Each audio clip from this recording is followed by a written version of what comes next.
نحمده ونستعينه ونؤمن به ونتوكل عليه ونعوذ بالله من شرور أنفسنا ومن سيئات أعمالنا من يهده الله فلا مضل له ومن يضلل فلا هادي له أشهد أن لا إله إلا الله وأشهد أن محمدا عبده ورسوله أرسله بالهدى ودين الحق ليظهره على الدين كله ولو كره المشركون اللهم صل على محمد وعلى آل محمد كما صليت على إبراهيم وعلى آل إبراهيم إنك حميد مجيد أما بعد فإن خير الكلام كلام الله وخير الحديث كتاب الله وخير الهدي هدي محمد صلى الله عليه وسلم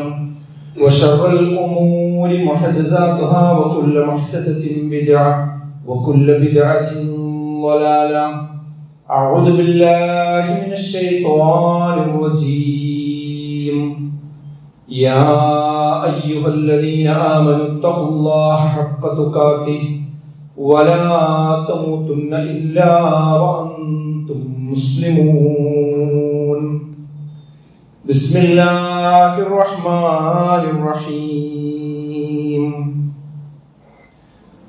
قال رب بما أغويتني لأزينن لهم في الأرض ولأغوينهم أجمعين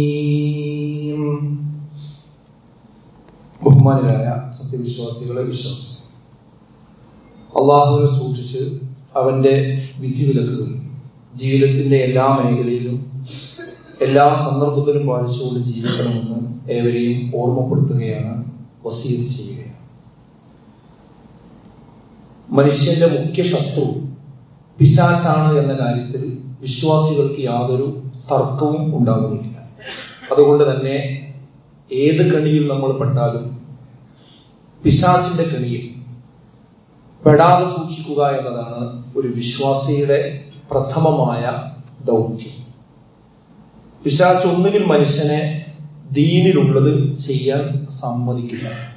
നിർബന്ധമായിട്ട് നമ്മൾ ചെയ്യേണ്ട കാര്യങ്ങളുണ്ടാവും, ഫർളുണ്ടാവും, അതുപോലെ ഐച്ഛികമായ പുണ്യകർമ്മങ്ങളിൽ സുന്നത്തായ കാര്യങ്ങളുണ്ടാവും. അതൊന്നും നമ്മളെ കൊണ്ട് ചെയ്യാൻ വിടില്ല, സമ്മതിക്കില്ല. അതിൽ ദുർന്യായങ്ങൾ ഉണ്ടാക്കി അതിൽ നിന്ന് നമ്മളെ പിറകോട്ട് കൊണ്ടുപോകും. അതല്ല എങ്കിൽ ദീനിലില്ലാത്ത കാര്യങ്ങൾ ചെയ്യിപ്പിക്കുകയും ചെയ്യും. രണ്ടായാലും പിശാചിന് അവന്റെ ലക്ഷ്യം നേടും. നമ്മൾ നന്മകൾ ചെയ്യാതിരുന്നാൽ, നിർബന്ധങ്ങൾ ചെയ്യാതിരുന്നാൽ നമുക്കതിനുള്ള ശിക്ഷ കിട്ടും. എന്നാൽ അതിനു പകരം മനുഷ്യൻ അതിന്റെ ശഹ്വത്ത് തീരാൻ വേണ്ടി മതത്തിലില്ലാത്തത് അഥവാ വിദഗ്ധായ കാര്യങ്ങൾ അത് വലിയ ആവേശത്തോടു കൂടി മനുഷ്യനെ കൊണ്ട് ചെയ്യിപ്പിക്കുകയും ചെയ്യും. അതും പിശാചിന്റെ ലക്ഷ്യം നേടാൻ കാരണമാവുകയാണ്. യഥാർത്ഥത്തില് ഇക്കാര്യത്തിൽ നല്ലൊരു ഉദാഹരണമാണ് ഇപ്പൊ നമ്മൾ നിലകൊള്ളുന്ന ശഅബാൻ മാസം എന്ന് പറയുന്നത്. അതായത് ശഅബാൻ മാസത്തിൽ ഒന്നുകിൽ എന്ത് ചെയ്യുന്നു വെച്ചാൽ ഈ ശഅബാൻ മാസത്തിന്റെ പ്രസക്തിയെ നമ്മളിൽ നിന്ന് പിശാച് മറപ്പിക്കും.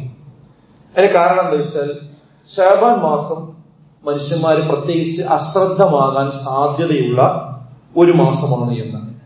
അതിന്റെ തൊട്ട് മുമ്പുള്ള മാസം റജബാണ്. റജബ് എന്ന് പറയുന്നത് പവിത്രമാക്കപ്പെട്ട 4 മാസങ്ങളിൽ ഒരു മാസമാണ്. യുദ്ധം ഹറാമാക്കപ്പെട്ട വിശുദ്ധമാക്കപ്പെട്ട മാസമാണ്. അതുകൊണ്ട് ആ റജബിന് ഒരു പ്രത്യേക ശ്രദ്ധ വിശ്വാസികൾക്ക് വരും. അതേപോലെ തന്നെ തൊട്ട് കഴിഞ്ഞാൽ അതിന്റെ ശഅബാൻ കഴിഞ്ഞാൽ തൊട്ട് വരാൻ പോകുന്നത് ഇനി റമദാനാണ്. റമദാൻ വലിയ പുണ്യമുള്ള മാസമാണ് എന്ന് എല്ലാവർക്കും അറിയാം. അതുകൊണ്ട് തന്നെ ആ റമദാനും ഓർമ്മ ഉണ്ടാവും, റജബും ഓർമ്മ ഉണ്ടാവും. അതിന്റെ ഇടയിലുള്ള ഈ ശഅബാൻ എന്ത് ചെയ്യൂല, പലപ്പോഴും ശ്രദ്ധയില്ലാതെ പോകും എന്നതാണ് അതിന്റെ ഒരു കാരണം. അതുകൊണ്ട് ശഅബാനിന്റെ പുണ്യം എന്താണ് എന്ന് അറിയുക എന്നതുകൂടി വിശ്വാസികൾക്ക് വളരെ പ്രധാനപ്പെട്ട ഒരു കാര്യമാണ്. അതിൽ ഏറ്റവും പ്രധാനപ്പെട്ട വിഷയം അള്ളാഹുവിന്റെ അടുക്കലേക്ക് നമ്മുടെ കർമ്മങ്ങൾ ഉയർത്തപ്പെടുന്ന മാസം കൂടിയാണ് ശഅബാൻ മാസം എന്ന് ഹദീസുകളിൽ വന്നിട്ടുണ്ട്.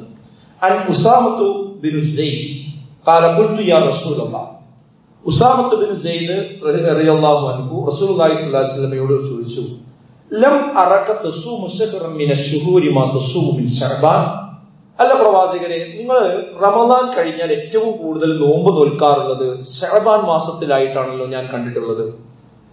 അതെന്തുകൊണ്ടാണ്? കാല, അപ്പൊ അവിടുന്ന് പറഞ്ഞു, ദാലിക ശഹ്റുൻ, ആ മാസം എന്ന് പറയുന്നത് യഗ്ഫുലു നാസു അൻഹു ബൈന റജബിൻ വറമളാൻ, റമളാനിനും റജബിനും ഇടക്കാണ് ശഅബാൻ വരുന്നത്. അതുകൊണ്ട് തന്നെ ആളുകൾ ആ കാര്യത്തിൽ അശ്രദ്ധമാകാൻ സാധ്യതയുണ്ട്. വഹുവ ശഹ്റുൻ, ആ മാസം എന്ന് പറയുന്നത് തുർഫഉ ഫീഹിൽ അഅ്മാലു ഇലാ റബ്ബിൽ ആലമീൻ, സർവ്വലോക രക്ഷിതാവായ അല്ലാഹുവിലേക്ക് നമ്മുടെ കർമ്മങ്ങളെല്ലാം ഉയർത്തപ്പെടുന്ന മാസമാകുന്നു. ഫഉഹിബ്ബു, അതുകൊണ്ട് ഞാൻ ഇഷ്ടപ്പെടുന്നു, അയ്യുർഫഅ അമലി വഅന സ്വായിമുൻ, ഞാനൊരു നോമ്പുകാരനായിക്കൊണ്ട് എന്റെ അമലുകൾ അള്ളാഹുവിലേക്ക് ഉയരണമെന്ന് ഞാൻ അങ്ങേയറ്റം ആഗ്രഹിക്കുന്നു. അതുകൊണ്ടാണ് ശഅബാൻ മാസത്തിൽ മറ്റു മാസങ്ങളിൽ ഇല്ലാത്ത വിധം കൂടുതലായി ഞാൻ നോമ്പ് നോൽക്കുവാനുള്ള കാരണം എന്ന് പ്രവാചകൻ തിരുമേനി സല്ലല്ലാഹു അലൈഹി വസല്ലമ അദ്ദേഹത്തിന് മറുപടി കൊടുക്കുകയാണ്. അപ്പൊ നമ്മൾ ശഅബാനില് ധാരാളമായി നോമ്പ് നോൽക്കുക എന്നത് പ്രവാചകൻ സല്ലല്ലാഹു അലൈഹി വസല്ലമയുടെ ഒരു സുന്നത്താണ് എന്ന് നമ്മൾ മനസ്സിലാക്കണം. അതാണ് അതിലുള്ള ഒരു പുണ്യം. ആയിഷ ബീവി പറയുന്നുണ്ട്, വമാ റഅയ്തു റസൂലുള്ളാഹി സ്വല്ലല്ലാഹു അലൈഹി വസല്ലം ഇസ്തക്മല സിയാമ ശഹരി ഖത്തു ഇല്ല റമളാൻ, റമളാൻ മാസത്തിലല്ലാതെ പ്രവാചകൻ സല്ലല്ലാഹു അലൈഹി വസല്ലം പൂർണ്ണമായി നോമ്പ് നോൽക്കാറില്ല. അതായത് മുഴുവൻ മാസത്തിലെ മുഴുവൻ ദിവസവും നോമ്പ് നോൽക്കാറുള്ളത് പ്രവാചകൻ റമളാനിലാണ്. എന്നാൽ വമാ റഅയ്തുഹു ഫീ ശഹരി അക്സറ മിൻഹു സിയാമൻ ഫീ ശഅബാൻ, റമളാൻ കഴിഞ്ഞാൽ പിന്നെ കൂടുതൽ നോമ്പ് നോൽക്കാറുണ്ടായിരുന്നത് ശഅബാൻ മാസത്തിലായിരുന്നു. എന്നാൽ ശഅബാൻ മുഴുവൻ നോൽക്കാറുണ്ടായിരുന്നില്ല. കാരണം മുഴുവൻ നോൽക്കാറുണ്ടായിരുന്നത് ഏതാണ്? റമദാൻ മാത്രമേ ഉള്ളൂ. എന്നാൽ റമദാൻ കഴിഞ്ഞാൽ കൂടുതൽ നോമ്പ് റസൂലുള്ളാഹി സ്വല്ലല്ലാഹു അലൈഹി വസല്ലം നോക്കുന്നതായി ഞാൻ കണ്ടിട്ടുള്ളത് ശഅബാൻ മാസത്തിലാകുന്നു എന്ന് ആയിഷ ബീവിയിൽ നിന്ന് ഉദ്ധരിക്കുന്ന ഹദീസുകളിലും നമുക്ക് കാണാൻ കഴിയും. അപ്പൊ മാത്രവുമല്ല, ശഅബാൻ എന്ന് പറയുന്നത് റമദാനിലേക്കുള്ള ഒരു പ്രവേശന കവാടം കൂടിയാണ്. ഖാല അൽ ഇമാമു ഇബ്നു റജബ് അൽ ഹംബലി റഹിമഹുല്ലാഹ് ലമ്മാ കാന ശഅബാനു കൽ മുഖദ്ദമതി ലിറമളാൻ, ഇമാം ഇബ്നു റജബ് ഹംബലി റഹിമഹുല്ലാഹ് പറയാണ്, ശഅബാൻ മാസം എന്ന് പറയുന്നത് റമളാനിലേക്കുള്ള ഒരു മുഖദ്ദിമയാണ്, അതിലേക്കുള്ള ഒരു പ്രവേശികയാകുന്നു എന്ന് പണ്ഡിതന്മാരൊക്കെ വിശദീകരിച്ച് നമുക്ക് കാണാൻ കഴിയും. അതുകൊണ്ട് നമ്മൾ ശ്രദ്ധിക്കേണ്ട ഒരു കാര്യം, ഈ ശഅബാനിലേക്ക് നമ്മൾ പ്രവേശിച്ചിട്ടുണ്ട്, കഴിയുന്നത്ര നോമ്പ് വർദ്ധിപ്പിക്കുക എന്നത് ഈ ശഅബാനിൽ പ്രത്യേകമായി റസൂലുള്ളാഹി സ്വല്ലല്ലാഹു അലൈഹി വസല്ലം ചെയ്ത ഒരു കാര്യമായിരുന്നു. പ്രത്യേകിച്ച് സഹോദരിമാരോട് പറയാനുള്ളത്, നിങ്ങൾക്ക് കഴിഞ്ഞ റമദാനിൽ ഏതെങ്കിലും നോമ്പ് നഷ്ടപ്പെട്ടു പോയിട്ടുണ്ട് എങ്കിൽ അത് നോറ്റുവീട്ടേണ്ടുന്ന അവസാന മാസം കൂടിയാകുന്നു ഇത് എന്ന് നമ്മൾ തിരിച്ചറിയണം. ആയിഷ ബീവി പറയാറുണ്ട്, തഖൂലു കാന യകൂനു അലയ്യ സ്വൗമു മിൻ റമളാൻ, റമളാനിൽ എനിക്ക് കടമുണ്ടായിരുന്ന നോമ്പുകൾ ഫമാ അസ്തതിഉ അൻ അഖ്ദി ഇല്ലാ ഫി ശഅബാൻ, ഞാൻ ശഅബാനിലല്ലാതെ നോക്കുമായിരുന്നില്ല. അപ്പൊ ശഅബാൻ മാസം ആയിഷ ബീവി തന്റെ നോമ്പുകൾ, നഷ്ടപ്പെട്ട നോമ്പുകൾ നോറ്റുകൂട്ടുവാൻ വേണ്ടി ഉപയോഗിച്ചിരുന്നു ശഅബാൻ മാസം എന്നും ഹദീസുകളിൽ കാണാൻ കഴിയും. അതുകൊണ്ട് സഹോദരിമാര് ശ്രദ്ധിക്കുക, കഴിഞ്ഞ വർഷങ്ങളിൽ നിങ്ങളുടെ സാഹചര്യങ്ങൾ കൊണ്ട് നഷ്ടപ്പെട്ട നോമ്പുകൾ അശ്രദ്ധയിലായി ഒരിക്കലും മറന്നു പോകരുത്. ഈ റമദാനിന് മുമ്പ് അത് നോറ്റുകൂട്ടുക എന്നത് വളരെ പ്രധാനപ്പെട്ട ഒരു കാര്യമാണ്. രണ്ടാമത്തെ ഒരു കാര്യം എന്താണെന്ന് വെച്ചാൽ, ഒന്ന് ഞാൻ പറഞ്ഞത് ശഅബാനിൽ അശ്രദ്ധമാകാൻ സാധ്യതയുള്ള നന്മകളെ പറ്റിയാണ്. അപ്പൊ അത് പിശാച് നമ്മളെ മറപ്പിക്കും. അപ്പൊ അത് മറക്കാൻ പാടില്ല. ഇനി രണ്ടാമത്തെ ഒരു വിഷയം എന്താണെന്ന് വെച്ചാൽ, ശഅബാനിൽ ഇല്ലാത്ത കുറെ കാര്യങ്ങൾ നമ്മളെ കൊണ്ട് ചെയ്യിപ്പിക്കും. ഇന്ന് സമുദായത്തെ കൊണ്ട് ശഅബാൻ മാസത്തിൽ ഒരു നിലക്കും പ്രവാചകൻ സല്ലല്ലാഹു അലൈഹി വസല്ലം പഠിപ്പിച്ചിട്ടില്ലാത്ത കുറെ കാര്യങ്ങൾ എന്ത് ചെയ്യുന്നുണ്ട്, ചെയ്യിപ്പിക്കുന്നുണ്ട്. അതുകൊണ്ട് ഞാൻ അതെന്താന്ന് പറയാം. എന്നിട്ട് നമ്മളോ നമ്മളെ കുടുംബത്തിലോ ആരെങ്കിലും ഈ ശഅബാൻ മാസത്തിൽ പ്രവാചക തിരുമേനി സല്ലല്ലാഹു അലൈഹി വസല്ലം പഠിപ്പിക്കാത്ത എന്തെങ്കിലും ചെയ്യുന്നുണ്ടെങ്കിൽ അത് ചെയ്യാതിരിക്കാനുള്ള ജാഗ്രതയും വേണം. പഠിപ്പിക്കാത്തത് ചെയ്യാതിരിക്കുകയും പഠിപ്പിച്ചത് ചെയ്യുകയും ചെയ്യുന്നതിന്റെ പേരാണ് ദീൻ എന്ന് പറയുന്നത്. അതല്ലാതെ നമ്മുടെ ഇഷ്ടത്തിനനുസരിച്ച്, നമ്മുടെ വീട്ടിൽ കണ്ടതിനനുസരിച്ച്, നമ്മുടെ നാട്ടിൽ നാട്ടാചാരമായി കണ്ടതനുസരിച്ച് അങ്ങനെ അങ്ങ് ശഅബാൻ മാസത്തിൽ വീട്ടിൽ എന്തെല്ലാം നടക്കുന്നുവോ അതെല്ലാം ചെയ്യുന്നതിന്റെ പേരല്ല മതം അനുഷ്ഠിക്കുക എന്ന് പറയുന്നത്. മറിച്ച് പ്രമാണങ്ങളിൽ ഉള്ളത് മാത്രമേ നമ്മൾ ചെയ്യാൻ പാടുള്ളൂ. ഇപ്പോ ശഅബാൻ 15 പ്രത്യേകമായ ഒരു നോമ്പും പ്രത്യേകമായ ഒരു നമസ്കാരവും ഉള്ളതായിട്ട് ഒരു ഹദീസ് ഇങ്ങനെ പ്രചരിപ്പിക്കാറുണ്ട്. ആ ഹദീസ് ഇങ്ങനെയാണ്, ഇദാ കാന ലൈലത്തു നിസ്ഫി മിൻ ശഅബാൻ ഫഖൂമു ലൈലഹാ വസൂമു അൻഹാ വനഹറഹാ. അതായത് നിസ്ഫു ശഅബാൻ, ശഅബാനിന്റെ പകുതിയായാൽ അഥവാ 15 കഴിഞ്ഞാൽ ആ രാവിൽ നിങ്ങൾ നമസ്കരിച്ചു കൊള്ളുവീൻ, അതിന്റെ പകലിൽ നിങ്ങൾ നോമ്പ് നോറ്റുകൊള്ളുവീൻ എന്ന ഒരു ഹദീസ് സാധാരണ ഉദ്ധരിക്കാറുണ്ട്. എന്നാൽ ശഅബാൻ 15 കുറിച്ച് ഹദീസിലുള്ളത് യഥാർത്ഥത്തിൽ അത് ശരിയല്ല. ആ പറഞ്ഞ ഹദീസ് എന്താണ്? ദുർബലമാണ് എന്ന് നമ്മൾ മനസ്സിലാക്കണം. നോക്കൂ നിങ്ങൾ, അൻ അബീ മൂസൽ അശ്അരിയു അനി റസൂലുള്ളാഹി സ്വല്ലല്ലാഹു അലൈഹി വസല്ലം, റസൂലുള്ളാഹി സ്വല്ലല്ലാഹു അലൈഹി വസല്ലം പറയാം, ശഅബാൻ 15 കുറിച്ച് ഹദീസിൽ വന്നൊരു സംഗതി ഉണ്ട്, അത് നമ്മൾ മനസ്സിലാക്കണം. ഹദീസിൽ ഉള്ളത് ഏതാണ്, ഇല്ലാത്തത് ഏതാണെന്ന് മനസ്സിലാക്കണം. ഉള്ളത് ഏതാ? ഇന്നല്ലാഹ, നിശ്ചയമായും അല്ലാഹു, ലയത്തലിഉ ഫീ ലൈലത്തിൻ നിസ്ഫി മിൻ ശഅബാൻ, ശഅബാനിന്റെ ആ പകുതിയിലുള്ള രാവിൽ, ഫയഗ്ഫിറു ലിജമീഇ ഖൽഖിഹി ഇല്ലാ ലിമുശ്രികിൻ ഔ മുശാഹിനിൻ, അല്ലാഹു എന്ത് ചെയ്യും? പൊറുത്തു കൊടുക്കും. പാപങ്ങളൊക്കെ ആ രാവിൽ അല്ലാഹു പൊറുത്തു കൊടുക്കും. ആർക്ക്? 2 കൂട്ടർക്കല്ലാത്തവർക്കൊക്കെ, 2 വിഭാഗം ആളുകൾക്കല്ലാത്തവർക്കൊക്കെ പാപങ്ങൾ പൊറുത്തു കൊടുക്കും എന്ന് ഹദീസിലുണ്ട്. ആ 2 വിഭാഗാരാ? ഒന്ന് മുശ്രിക്ക് അഥവാ ശിർക്ക് ചെയ്യുന്ന ആളുകൾക്ക് പുറത്തു കൊടുക്കുകയില്ല. ഔ മുശാഹിൻ, പിന്നെ മുശാഹിനായ ആള്. ആരാണ് മുശാഹിൻ എന്ന് പറഞ്ഞാൽ? ഇബ്നു അസീർ റഹിമഹുല്ലാഹ് പറഞ്ഞു, അൽ മുശാഹിനു, മുശാഹിൻ എന്ന് പറഞ്ഞാൽ ഹുവ അൽ മആദി, ഉള്ളിൽ ശത്രുതയും പകയും വെച്ചുകൊണ്ട് നടക്കുന്നവരാരാണോ അവരാണ് മുശാഹിൻ എന്ന് പറയുന്നത്. അത്തരം ആളുകൾക്കും ആ ശഅബാനിന്റെ നിസ്ഫിൽ പകുതിയിൽ അള്ളാഹു ഒരിക്കലും തന്നെ പുറത്തു കൊടുക്കുകയില്ല. അല്ലാത്ത ആളുകൾക്ക് പുറത്തു കൊടുക്കും എന്നും നമുക്ക് കാണാൻ കഴിയും. അപ്പൊ എന്താ മനസ്സിലായത്? ശഅബാനിൽ ആ പകുതിയുടെ രാവിൽ അള്ളാഹു പാപങ്ങൾ പുറത്തു കൊടുക്കും 2 പേർക്ക് ഒഴികെ. അപ്പൊ അന്ന് നമ്മളിത് മനസ്സിലാക്കേണ്ടത്, നമ്മൾ ശിർക്ക് നമ്മുടെ ജീവിതത്തിൽ വരാതിരിക്കാൻ ശ്രദ്ധിക്കണം. എങ്കിലേ ആ ദിവസം നമുക്ക് പാപങ്ങൾ പുറത്തു കിട്ടുള്ളൂ. രണ്ടാമത്, ആരുടെയെങ്കിലും ഉള്ളിൽ മറ്റാരോടെങ്കിലും ശത്രുതയും പകയും വെച്ച് നടക്കുന്നുണ്ട് എങ്കിൽ ഉറപ്പിച്ചോ, ജുമഴക്ക് വന്നിരുന്നത് കൊണ്ടോ നമസ്കരിച്ചത് കൊണ്ടോ നോമ്പ് നോറ്റത് കൊണ്ടോ അള്ളാഹു അന്ന് ആവശ്യമുണ്ടാവുകയില്ല. ആ ശത്രുതി പകി ഒഴിവാക്കിയേ പറ്റൂ. എങ്കിൽ മാത്രമേ നമ്മുടെ അമലുകൾ അള്ളാഹുവിലേക്ക് ഉയരുകയുള്ളൂ, അള്ളാഹു നമുക്ക് നമ്മുടെ പാപങ്ങൾ പുറത്തു തരികയുള്ളൂ എന്ന കാര്യം നമ്മൾ മനസ്സിലാക്കേണ്ടതുണ്ട്. അതാണ് ഇത് മനസ്സിലാക്കേണ്ടത്. എന്നാൽ ആ ഒരു രാവിലെ പ്രത്യേകമായൊരു നിസ്കാരവും അതുപോലെ തന്നെ അന്നത്തെ ദിവസം പ്രത്യേകമായൊരു നോമ്പും ഒരിക്കലും തന്നെ പഠിപ്പിച്ചിട്ടില്ല. ആ വിഷയത്തിൽ വന്നിരിക്കുന്ന ഹദീസ് ദുർബലമാകുന്നു എന്ന് നമ്മൾ മനസ്സിലാക്കണം. അതിന് ആൾക്കാർ സാധാരണ പേര് വിളിക്കാറുള്ളത് ബറാത്ത് നോമ്പ് എന്നാണ്. ഈ ശഅബാൻ 15 നോമ്പിന് ബറാത്ത് നോമ്പ് എന്നാണ് സാധാരണ ആൾക്കാർ പറയാറുള്ളത്. അത് ഉറപ്പിച്ചു വെക്കുക, ബറാത്ത് നോമ്പ് ബിദ്അത്താണ്. അതൊരിക്കലും തന്നെ പ്രവാചകൻ സല്ലല്ലാഹു അലൈഹി വസല്ലം പഠിപ്പിക്കാത്തതാണ്. ഈ വിഷയത്തിൽ വന്ന ഹദീസ് കെട്ടിച്ചമച്ചതാണ്. നേരത്തെ ഞാൻ പറഞ്ഞില്ലേ, നോമ്പ് നിസ്കാരം രാത്രി ഉണ്ട് എന്ന് പറഞ്ഞ ഹദീസ് പറഞ്ഞില്ലേ, ആ ഹദീസ് കെട്ടിച്ചമച്ചതാണ്. അതല്ലെങ്കിൽ അത് ദഈഫാണ്, ദുർബലമാണ് എന്ന് നിരവധി ഇമാമുകൾ രേഖപ്പെടുത്തിയിട്ടുണ്ട്.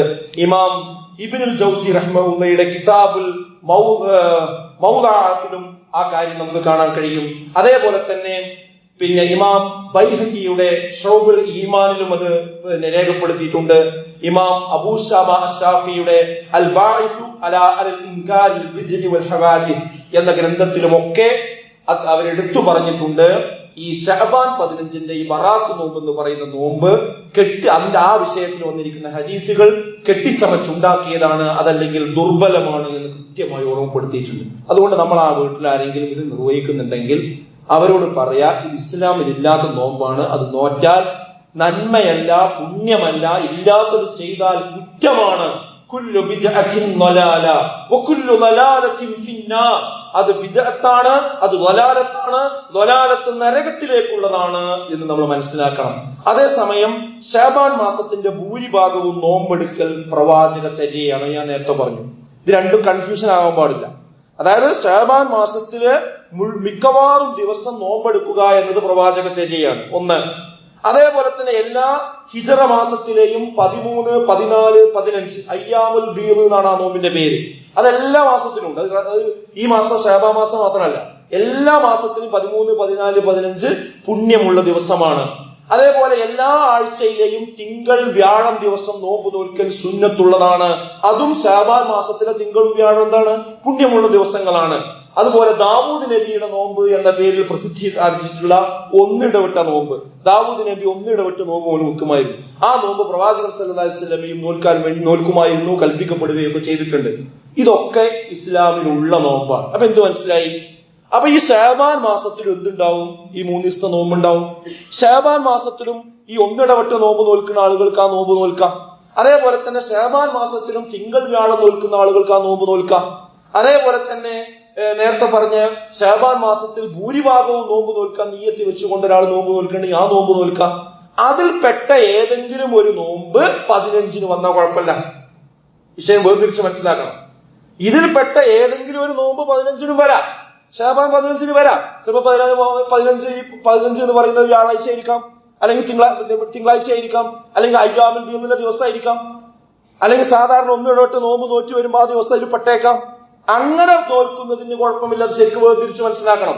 മറിച്ച് ഇപ്പൊ ആളുകൾ ചെയ്യുന്നത് എന്താ വെച്ചാൽ, തിങ്കൾ നോമ്പില്ല, വ്യാഴം നോമ്പില്ല, 13, 14, 15 നോമ്പില്ല, ഇതിനെ കുറിച്ചൊന്നും ഓർമ്മയില്ല. നേരത്തെ പറഞ്ഞ ഒന്നിടവിട്ടുള്ള നോമ്പില്ല. അതേപോലെ തന്നെ പ്രവാചകൻ സല്ലല്ലാഹു അലൈഹി വസല്ലമയുടെ ചര്യയിലുള്ള ശഅബാനിൽ ധാരാളമായി നോൽക്കുക എന്നുള്ള നിയ്യത്ത് വെച്ചുകൊണ്ടുള്ള നോമ്പില്ല. ഈ ഉള്ളതൊന്നുമില്ല. പിന്നെ ഉള്ളത് ഏതാ? 15 പ്രത്യേകമാക്കിക്കൊണ്ടുള്ള ഒരു നോമ്പ്. അത് ബറാത്ത് നോമ്പ് എന്ന് പറഞ്ഞാൽ അതെല്ലാവരും ഭയങ്കര സംഭവമാക്കി ആ നോമ്പ് നോക്കുക. അന്ന് നോമ്പില്ലാത്ത ആരെങ്കിലും ഒന്ന് ഭക്ഷണം കഴിക്കുകയോ വെള്ളം കുടിക്കുകയോ ചെയ്താ ഈ നോമ്പ് വെച്ചിട്ടില്ലേ എന്ന് ചോദിച്ചാൽ അന്ന് നോമ്പ് വെൽക്കാത്ത ഒരു ഭയങ്കര കുറ്റക്കാരി. ഈ സമീപനത്തിലേക്ക് നമ്മൾ ആളുകൾ സമുദായം പോയിട്ടുണ്ട്. അപ്പോ യഥാർത്ഥത്തിൽ ആ നോമ്പ് നോൽക്കാത്ത വ്യക്തി ഈ പറഞ്ഞ നോമ്പുകളൊക്കെ നോൽക്കുന്നുണ്ടാവും. ഇയാൾ നോറ്റിയിലാറെ ശഅബാൻ മാസത്തിൽ നോമ്പ് വെച്ചിട്ടുണ്ടാവും, തിങ്കൾ നോറ്റിട്ടുണ്ടാവും, വ്യാഴം നോൽക്കുന്നുണ്ടാവും, 13 നോൽക്കുന്നുണ്ടാവും, 15 നോൽക്കുന്നുണ്ടാവും, ഇതൊക്കെ നോൽക്കുന്നുണ്ടാവും. എന്നാൽ ഈ ശഅബാൻ 15 നോക്കില്ല എന്നുള്ളത് കൊണ്ട് എന്താണ്? അതെന്തോ ഭയങ്കര അക്രമം എന്നുള്ളത്. അതല്ല അക്രമം. ശഅബാൻ മാസത്തിനെ പ്രത്യേകമാക്കുന്നതാണ് തെറ്റ്, അതാണ് കുറ്റം, അതാണ് ബിദ്അത്ത്, അതാണ് പ്രവാചകൻ സല്ലല്ലാഹു അലൈഹി വസല്ലമ പഠിപ്പിക്കാത്തത്. അതുകൊണ്ട് ദീനിലുള്ളത് ഏതാണ്, ദീനിലില്ലാത്തത് ഏതാണ്, സുന്നത്ത് ഏതാണ്, ബിദ്അത്ത് ഏതാണ്, പ്രവാചകൻ പഠിപ്പിച്ചത് ഏതാണ്, പഠിപ്പിക്കാത്തത് ഏതാണ് എന്ന് കൃത്യമായി പഠിച്ചു മനസ്സിലാക്കിക്കൊണ്ടായിരിക്കണം നമ്മൾ ഇബാദത്തുകൾ ചെയ്യേണ്ടത് എന്നാണ് ഞാൻ പറഞ്ഞതിന്റെ ചുരുക്കം. അപ്പോ ഈ കാര്യങ്ങൾ നമ്മൾ ശ്രദ്ധിച്ച് മനസ്സിലാക്കുക. ശഅബാൻ 15 രാവിലെ ഒരു നമസ്കാരത്തെ കുറിച്ച് സാധാരണ ഹദീസുകൾ ആൾക്കാർ പറയുന്നുണ്ട്. അതായത് ശഅബാൻ 15 രാവിലെ ഒരു നമസ്കാരം. ആ ഹദീസ് ഇങ്ങനെയാണ്: യാ അലി മൻ സ്വല്ല ലൈലത്തുൻ നിസ്ഫി 100 റക്അത്തിൻ ബിഅൽഫിൻ ഖുൽ ഹുവല്ലാഹു അഹദ് ഖല്ലല്ലാഹു ലഹു കുല്ല ഹാജത്തിൻ ത്വലബഹാ തിൽക്കൽ ലൈല. എന്താ ഹദീസ്?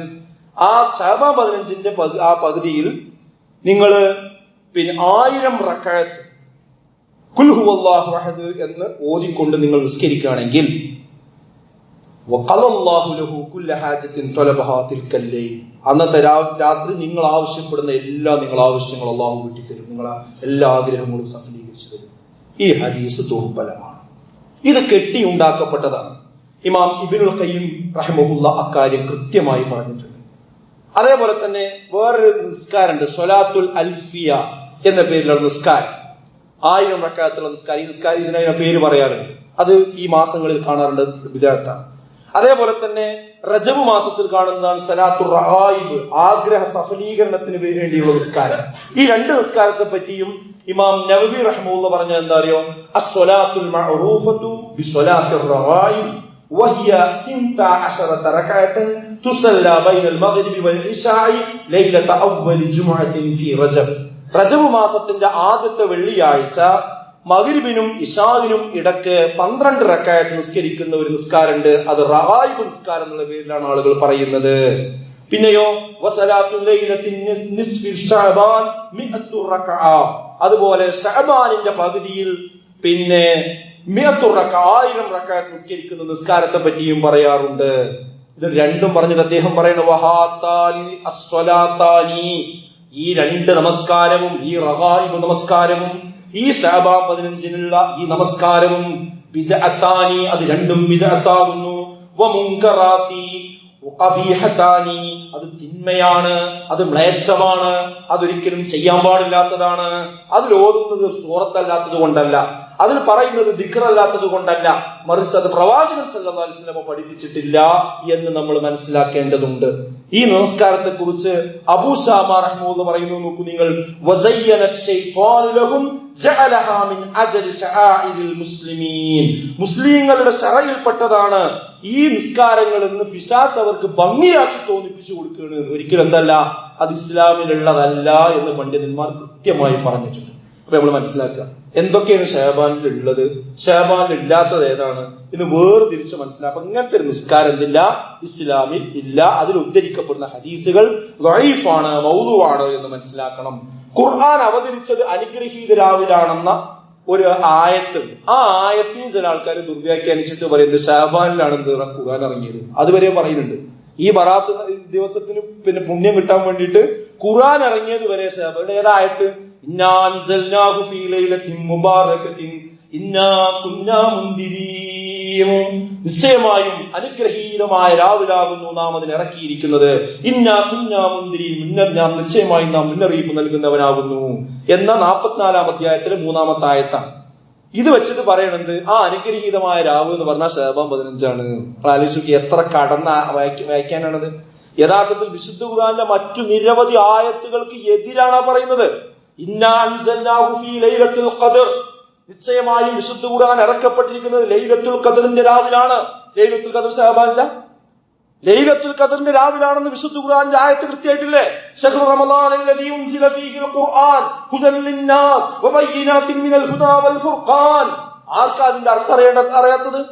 റമളാൻ മാസത്തിലാകുന്നു ആ വിശുദ്ധ ഖുർആൻ ഇറങ്ങിയത് എന്ന് പച്ചക്ക് വിശുദ്ധ ഖുർആനിൽ ഉണ്ടായിരിക്കെ, ആ ലൈലത്തുൽ ഖദ്റിലാണെന്നുണ്ടായിരിക്കെ, ലൈലത്തുൽ ഖദ്ർ റമളാനിലാണെന്നുണ്ടായിരിക്കെ, ആളുകൾ ഇസ്ലാമിൽ ഇല്ലാത്തത് വെച്ച് കെട്ടുന്നതിന് വേണ്ടി ശഅബാൻ 15 രാവിലേക്ക് ഖുർആൻ വരെ ഇറക്കി എന്ന് പറഞ്ഞുകൊണ്ട് മനുഷ്യന്മാരുടെ ഹിദായത്ത് വഴികേടിലാക്കുന്നതിന് വേണ്ടി ശ്രമിച്ചുകൊണ്ടിരിക്കുന്ന ആളുകൾ ചെയ്യുന്നത് പുണ്യപ്രവർത്തനമാണോ അതോ അവരോട് ചെയ്യുന്നത് അപരാധമാണോ എന്ന് കിതാബോധിയ മനുഷ്യന്മാർ ജനങ്ങൾക്ക് പറഞ്ഞു കൊടുക്കേണ്ടതുണ്ട് എന്നാണ് ഞാൻ പറയുന്നത്.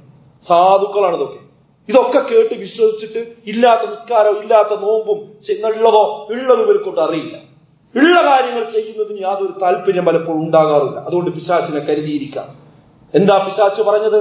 ഖാല റബ്ബി ബിമാ അഗ്വൈതനി, നീ എന്നെ വഴികേടിലാക്കിയത് കാരണത്താൽ അല്ലാഹുവോട് പറയാണ്, ലഉസയ്യിനന്ന ലഹും ഫിൽ അർളി, ഭൂമിയിലുള്ള എല്ലാ കാര്യങ്ങളും അവർക്ക് ഞാൻ ഭംഗിയാക്കി തോന്നിപ്പിച്ചു കൊടുക്കും. എന്നിട്ട് മഹാഭൂരിപക്ഷ ആൾക്കാരെ ഞാൻ എന്ത് ചെയ്യും? വഴികേടിലാക്കും എന്ന് ശൈത്താൻ പറഞ്ഞതായിട്ട് വിശുദ്ധ ഖുർആൻ ഉദ്ധരിക്കുന്നുണ്ട്. അഥവാ അവന്റെ പണിയാണ് എന്ത്? ചെയ്യണീനൊക്കെ ന്യായം എങ്ങനെ ഉണ്ടായി? ഒരാൾ കണ്ണു കുടിക്കുക, അത് നല്ലതാ, കുഴപ്പമില്ല നിങ്ങൾ തോന്നിപ്പിക്കും. വ്യഭിചരിക്കുക, അത് പ്രശ്നമില്ലാന്ന് തോന്നിപ്പിക്കും. ഒരു സ്ത്രീനെങ്ങനെ കട്ട് നോക്കിക്കൊണ്ടിരിക്കുക, കുഴപ്പമില്ല തോന്നിപ്പിക്കും. വാട്സപ്പിൽ ഇങ്ങനെ ചാറ്റ് ചെയ്തുകൊണ്ടിരിക്കുക അന്യ പുരുഷനോട്, ഒരു പ്രശ്നമില്ലാന്ന് തോന്നിപ്പിക്കും. എല്ലാ കാര്യവും ഒരു കുഴപ്പമില്ല. അതുപോലെ ഇതുപോലുള്ള വിദേഹത്തുകൾ ഇങ്ങനെ ചെയ്യിപ്പിക്കുക, അത് പുണ്യാണെന്ന് തോന്നിപ്പിക്കും. അത് ശൈത്താൻ അങ്ങനെ ചെയ്തുകാണ്ട് മനുഷ്യന്മാരെ വഴികേടിലാക്കുന്നു തന്നെ പറഞ്ഞിട്ടുണ്ട്. അതുകൊണ്ട് ശൈത്താന്റെ കെണിയിൽ ഒരിക്കലും നമ്മൾ പെടരുത്. ശഅബാനിൽ പറഞ്ഞ പുണ്യങ്ങൾ നമ്മൾ സ്വീകരിക്കുക, ഇല്ലാത്തതിൽ നമ്മൾ തള്ളിക്കളയുക. ഈ കാര്യം നമ്മുടെ സമൂഹത്തോട് ഓർമ്മിപ്പിക്കുക.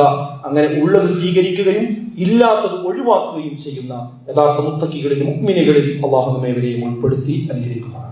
അൽഹംദുലില്ലാഹ് വസ്സലാത്തു വസ്സലാമു അലാ റസൂലില്ലാഹ് വഅലാ ആലിഹി വസഹ്ബിഹി അജ്മഈൻ.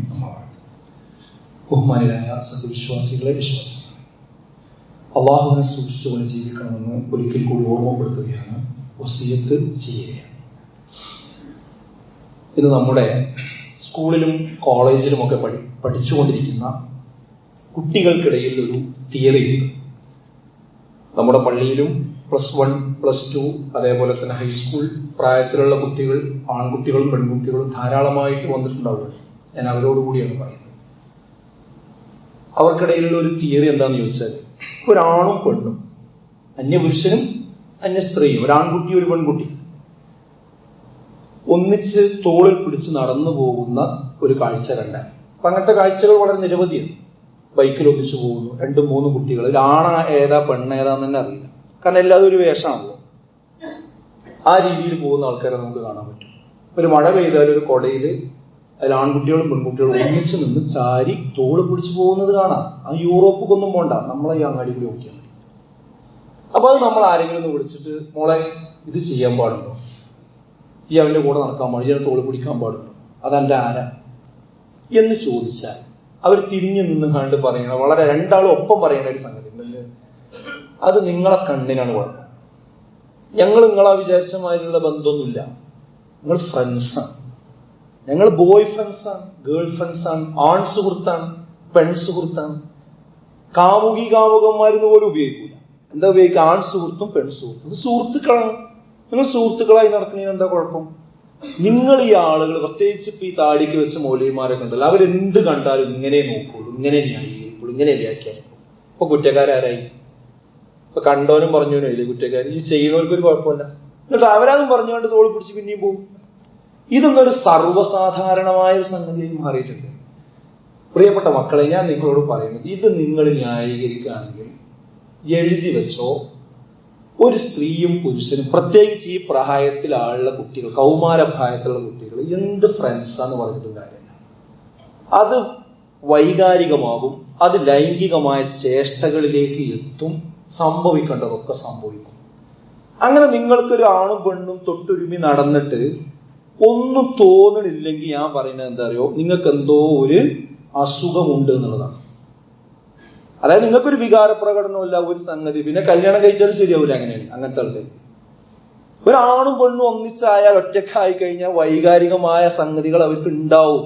അത് മനുഷ്യനാണെങ്കിൽ ഉണ്ടാവും. അതുകൊണ്ടാണ് അത് വിവാഹം കഴിക്കണം എന്ന് പറയുന്നത്. അതുള്ളതുകൊണ്ട് ഒരു പ്രത്യേക പ്രായം കഴിഞ്ഞാൽ നിങ്ങൾ വിവാഹം കഴിക്കണം എന്ന് കൽപ്പിക്കാൻ കാരണം അതാണ്. ഇനി അതിന് നിങ്ങൾക്ക് കഴിയാത്ത അവസ്ഥയാണെങ്കിൽ നോമ്പ് നോൽക്കണം എന്ന് പറയാൻ കാരണം എന്താ? മനുഷ്യന്മാർക്ക് വികാരം ഉണ്ടാവും. അത് പിടിച്ചു നിർത്തണമെങ്കിൽ ഒന്നുകിൽ വിവാഹം കഴിക്കണം, അത് ലീഗലായിട്ട് എന്ത് ചെയ്യണം, ആ കാര്യങ്ങൾ ചെയ്യണം, അല്ലെങ്കിൽ നിങ്ങൾ നോമ്പ് നോൽക്കണം എന്ന്. ഇത് പ്രവാചകൻ സല്ലല്ലാഹു അലൈഹി വസല്ലം പറഞ്ഞതാ. അപ്പോഴും കളിയാക്കും, ഞങ്ങൾക്ക് അങ്ങനെ എന്തൊക്കെ പിടിച്ചു നിൽക്കാനുള്ള കഴിവ് ഞങ്ങൾക്ക് ഉണ്ട്. എന്താ ഇപ്പൊ നമ്മൾ കണ്ടുകൊണ്ടിരിക്കുന്നത്? ഒന്നല്ല രണ്ടല്ല, ഓരോ ദിവസവും എന്താ കണ്ടുകൊണ്ടിരിക്കുന്നത്? ഇപ്പൊ നമ്മളെ തൊട്ട് അടുത്ത പ്രദേശമാണല്ലോ തൊടിയപ്പൂരം എന്നുള്ള പ്രദേശം. അതിന് വാർത്ത കേട്ടങ്ങൾ? എന്താ വാർത്ത? അതായത് +1 പഠിക്കുന്ന കുട്ടി, ആൺകുട്ടി, 9ാം ക്ലാസ്, അതേ സ്കൂൾ 9ാം ക്ലാസ്സിൽ പഠിക്കുന്ന പെൺകുട്ടി. ആ പെൺകുട്ടിനെ ഒരു ദിവസം കാണാനില്ല. വീട്ടുകാർ അന്വേഷിച്ചു, രാത്രിയായി, പോലീസ് സ്റ്റേഷനിൽ പരാതി കൊടുത്തു. പിന്നെ ചോദിച്ചു നോക്കുമ്പോ എന്താ, തൊടിയപ്പുരത്ത് ആരുമില്ലാത്ത ആ റെയിൽവേ ക്രോസിന്റെ അടുത്ത്, ഞാൻ പുറത്തവിടെ പോയിരുന്നു ഒരു പ്രോഗ്രാമിന് വേണ്ടി, ആൾക്കാർ ആ സ്ഥലം എനിക്ക് ചൂണ്ടിക്കാണിച്ചു തന്നു. അതിന്റെ അടുത്ത് ആ കുറ്റിക്കാട്ടിൽ ഈ കുട്ടി മരിച്ചു കിടക്കുകയാണ്. സ്വാഭാവിക മരണമല്ല, കൈ രണ്ടും കൂട്ടിക്കെട്ടിയിട്ടുണ്ട്. ക്രൂരമായി ഈ കുട്ടിയെ ഇവൻ ബലാത്സംഗം ചെയ്തിട്ടുണ്ട്. എന്നിട്ട് കഴുത്ത് ഞെരിച്ച് കൊന്നിരിക്കുകയാണ്. അപ്പൊ ആ കുട്ടിയെ പിടിച്ചു. രണ്ടും 18 വയസ്സിന് താഴെ.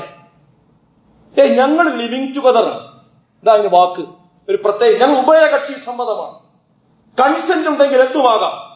ഇതാണ് വേറെ ന്യായീകരണം. ഞാൻ എന്റെ പൊന്നു മക്കളോടാണ് പറയുന്നത്. അള്ളാന്റെ പ്രവാചകൻ പറഞ്ഞതാണ്, അള്ളാന്റെ വിശുദ്ധ ഖുർആൻ പറഞ്ഞതാണ്, എന്ത്? ആണും പെണ്ണും പാലിക്കേണ്ട ചില മര്യാദകളുണ്ട്. ആ ബൈനറികൾ നിങ്ങൾ പൊട്ടിച്ചാൽ നിങ്ങൾക്ക് ഒരുപക്ഷെ നിങ്ങളുടെ രക്ഷിതാക്കളുടെ മുമ്പിൽ നിങ്ങൾക്ക് ന്യായം പറഞ്ഞ് രക്ഷപ്പെടാൻ പറ്റും. അധ്യാപകരുടെ മുമ്പിൽ നിങ്ങൾക്ക് രക്ഷപ്പെടാൻ പറ്റും. പക്ഷെ നിങ്ങൾക്ക് നിങ്ങളിൽ നിന്ന് രക്ഷപ്പെടാൻ കഴിയില്ല. നിങ്ങൾ തന്നെ അതിന്റെ ബുദ്ധിമുട്ട് അനുഭവിക്കേണ്ടി വരും. ഇത് പെൺകുട്ടികൾ കേൾക്കുന്നുണ്ടാവുമെന്നാണ് ഞാൻ മനസ്സിലാക്കുന്നത്. പെൺകുട്ടികൾ ശ്രദ്ധിക്കുക, നിങ്ങളാണ് ഇതിന്റെ ഏറ്റവും വലിയ പരിക്ക് അനുഭവിക്കുക. ആൺകുട്ടികളെക്കാൾ വലിയ പരിക്ക് പെൺകുട്ടികളാണ് അനുഭവിക്കുക. ഇസ്ലാം പറഞ്ഞോടത്താണ് നിൽക്കുകയാണെങ്കിൽ എന്ത് സുഖമുണ്ട്. റസൂലുള്ളാഹി വിശുദ്ധ ഖുർആൻ പറഞ്ഞു, ഒന്ന്, നിങ്ങൾ നിങ്ങളുടെ ദൃഷ്ടികളെ താഴ്ത്തണം. അനാവശ്യമായ ഒരു പെണ്ണിനെയും ആണിനും നോക്കാൻ പാടില്ല. അതിന്റെ അർത്ഥം എന്താ? ഒരു ആവശ്യത്തിന് നോക്കാനും പറയാനും പാടില്ല എന്നല്ല. ഒരു നോട്ടം നിങ്ങൾക്കാകാം, അതിന്റെ അർത്ഥം എന്താ? ആവശ്യത്തിന് നോക്കാം. അത് കഴിഞ്ഞാൽ രണ്ടാമത്തെ നോട്ടം എന്തില്ല, അത് ഇങ്ങനെ നോക്കിക്കൊണ്ടിരിക്കാൻ പാടില്ല. വായിൽ നോക്കിയാൽ സ്കൂളും കോളേജും വിട്ടാലും എന്താ ബസ് കയറി പോകാത്ത കുട്ടികൾ? ബസ്, നാട്ടിലുള്ള ബസ് കിട്ടായിട്ടല്ല, അവിടെ നിൽക്കുകയാണ്. ഈ നോക്കാനായിട്ട് നിൽക്കുകയാണ്. അത് പാടില്ല എന്നാണ് പറയുന്നത്. പിന്നെ പറഞ്ഞത് എന്താ? ആണും പെണ്ണും ഒറ്റപ്പെടാൻ പാടില്ല.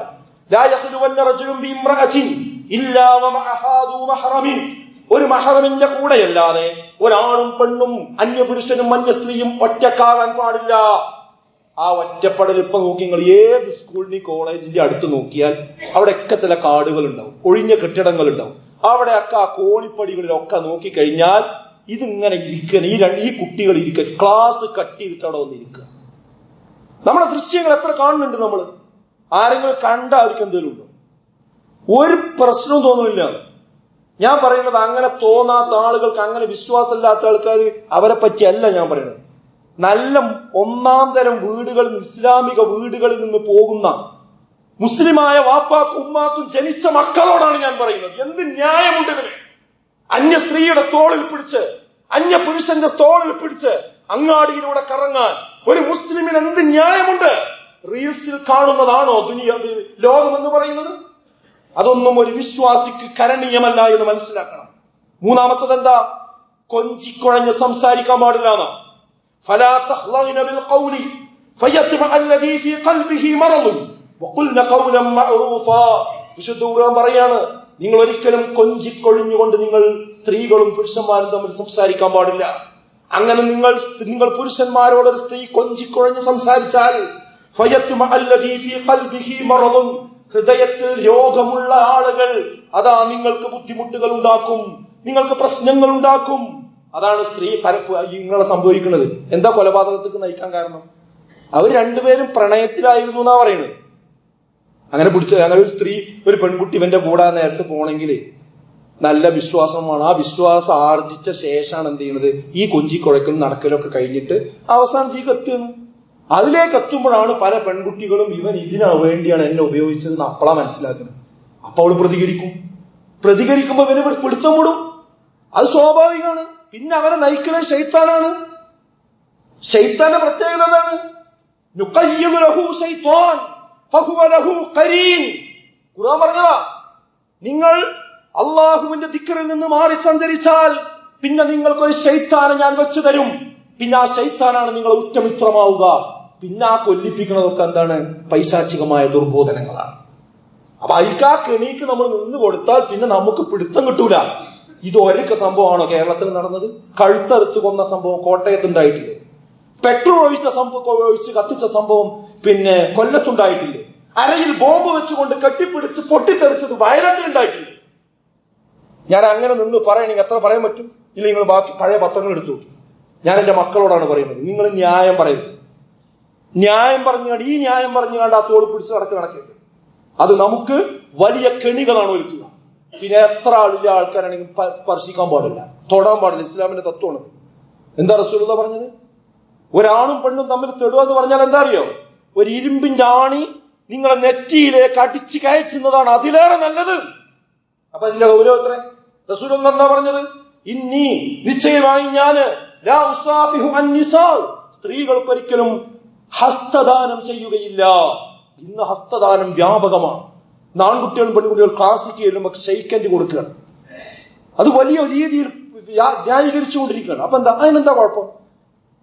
ഞാൻ പറഞ്ഞ ഇപ്പൊ സ്കൂളിന്റെ ഒക്കെ ചുമരിൽ ഒട്ടിച്ചിട്ടില്ലേ ബാഡ് ടച്ചും ഗുഡ് ടച്ചും? ഇതന്നെ ഇപ്പൊ ഇത് പറഞ്ഞു. ഓക്കെ, ബാഡ് ടച്ചും ഗുഡ് ടച്ചും എന്ന് പറഞ്ഞില്ല. അതിൽ ഗുഡ് ടച്ച് എന്ന് പറഞ്ഞാൽ ഇസ്ലാം പറയണത് എന്താ അറിയോ? അത് കല്യാണം കഴിച്ചാലേ പറ്റുള്ളൂ. അതിന്റെ മുമ്പ് ഒരു ഗുഡ് ടച്ച് ഉണ്ടാക്കി വെച്ചാൽ അത് ഗുഡ് ടച്ചിൽ നിൽക്കൂല. അത് ആണും പെണ്ണും ഒരു പ്രായപൂർത്തിയാകുന്ന ആ ആളുകളാവുമ്പോ അത് ബാഡ് ടച്ചിക്കേ പോവുള്ളൂ. അവസാനം അത് ഈ അന്ത്യത്തിലേക്ക് കലാശിക്കുള്ളൂ. അതുകൊണ്ടേ നല്ലോണം ശ്രദ്ധിക്കണം. നമ്മളെ കാര്യം നമ്മൾ ശ്രദ്ധിച്ചാൽ നന്നായി. അതുകൊണ്ട് രക്ഷിതാക്കളോട് ഞാൻ പറയാണ്, കുട്ടികളെ കയറൂരി വിടുന്ന സ്വഭാവം എവിടേക്കാ പോണേ എവിടുന്ന വരുന്നു നമുക്ക് നല്ലോണം ആലോചിച്ചു. അല്ലെങ്കിൽ പരിക്ക് മൗലവിമാർക്കല്ല, പള്ളി മെമ്പറുകൾക്കല്ല, ഇവിടെ ഏതെങ്കിലും മതസംഘടനകൾക്കല്ല. അങ്ങനെ ചില ആൾക്കാരുടെ ധാരണ. ഇതൊക്കെ പറയുമ്പോൾ കമന്റ് ബോക്സിൽ പറയും, ചീത്ത അങ്ങനെ പറയുന്ന ആൾക്കാരുണ്ട്. നിങ്ങളെ സ്വർഗം, നിങ്ങളെ നരകം, ആ പറയുന്നവർക്കൊക്കെ പറയാം. പക്ഷെ അവസാനം നമ്മളും നമ്മളെ കുടുംബം അനുഭവിക്കേണ്ടത്. അള്ളാഹു നമ്മളെ കാത്തിരക്ഷിക്കുമാറാകട്ടെ. എല്ലാവിധ മുസീബത്തുകളിൽ നിന്നും അള്ളാഹു നമ്മയും നമ്മുടെ കുടുംബത്തെയും കാത്തിരക്ഷിക്കുമാറാകട്ടെ. സൽബുദ്ധി നമുക്കും നമ്മുടെ മക്കൾക്കും അള്ളാഹു തോന്നിപ്പിക്കുമാറാകട്ടെ. നാളെ പരലോകത്ത് എല്ലാ തിന്മകളും മായ്ക്കപ്പെട്ട് സ്വർഗത്തിൽ പോകുന്ന യഥാർത്ഥ മുത്തഖികളിൽ മുഅ്മിനുകളിൽ അള്ളാഹു നമ്മെ ഉൾപ്പെടുത്തി അനുഗ്രഹിക്കുമാറാകട്ടെ. നമ്മുടെ കൂട്ടത്തിൽ രോഗം കൊണ്ട് കഷ്ടപ്പെടുന്ന എല്ലാവർക്കും അള്ളാഹു അവരുടെ രോഗം സമ്പൂർണമായി ശമനം നൽകി അനുഗ്രഹിക്കുമാറാകട്ടെ. അള്ളാഹു والمسلمين والمسلمات الأحياء منهم والأموات إنك مجيب الدعوات يا قاضي الحاجات. ربنا اصرف عنا عذاب جهنم إن عذابها كان غراما. ربنا هب لنا من أزواجنا وذرياتنا قرة أعين واجعلنا للمتقين إماما. اللهم أجرنا من النار، اللهم أجرنا من النار، اللهم أجرنا من النار، اللهم اعز الاسلام والمسلمين واذل الشرك والمشركين ربنا تقبل منا انك انت السميع العليم وتب علينا انك انت التواب الرحيم ربنا آتنا في الدنيا حسنة وفي الآخرة حسنة وقنا عذاب النار آمين يا أرحم